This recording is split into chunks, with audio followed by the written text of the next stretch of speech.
here.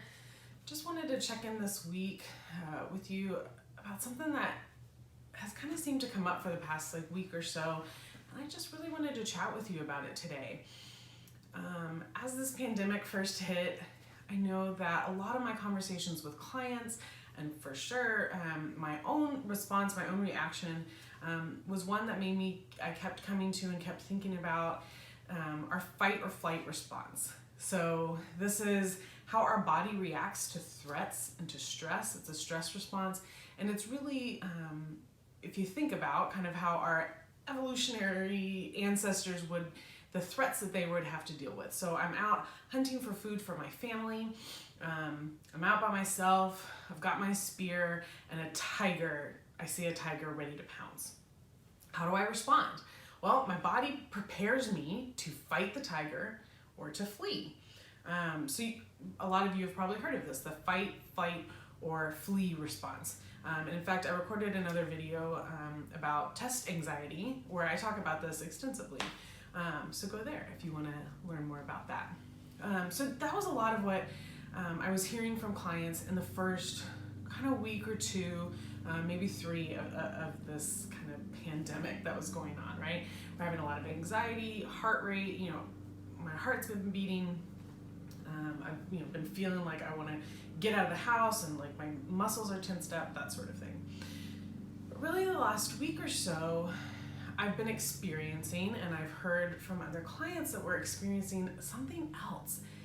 And I was reminded that there is another threat stress response. Tend and befriend.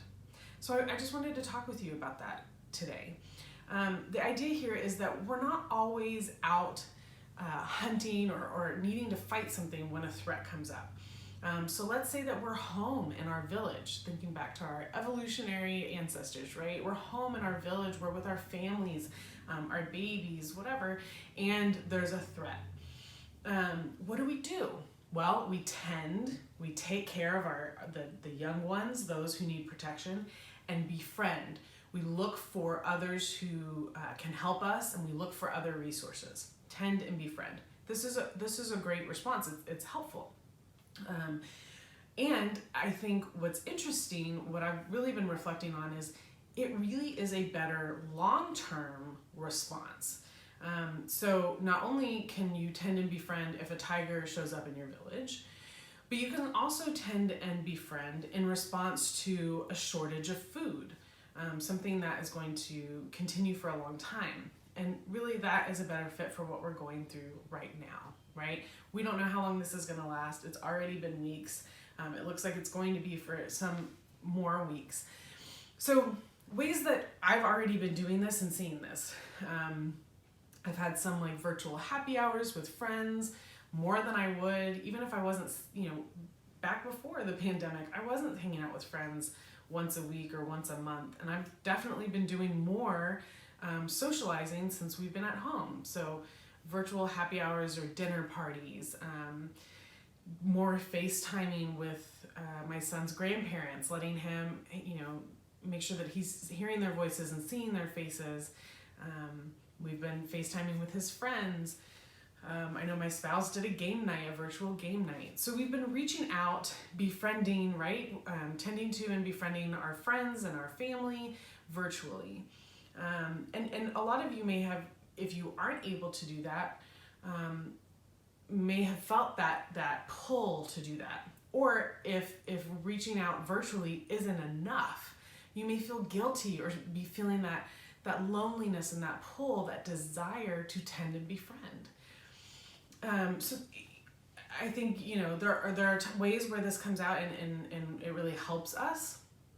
I reach out to friends and family who are supportive. I reach out to my therapist, and I get the help that I need, and I'm able to help my friends and family and support them in return.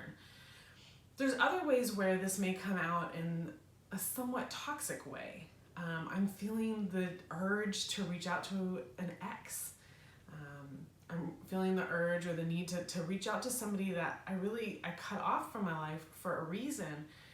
But now I really want to connect with somebody, and that's who I have. So, just being aware of that tendency, that pull, knowing where it's coming from, kind of why it's happening, how it can be adaptive, and how it can be hurtful. Either we don't feel like we have somebody we can reach out to and feeling that loneliness or that isolation, or reaching out to maybe somebody who isn't the best fit to reach out to, someone who isn't the most supportive. So again, I don't really have a great bite-sized take-home message for you here,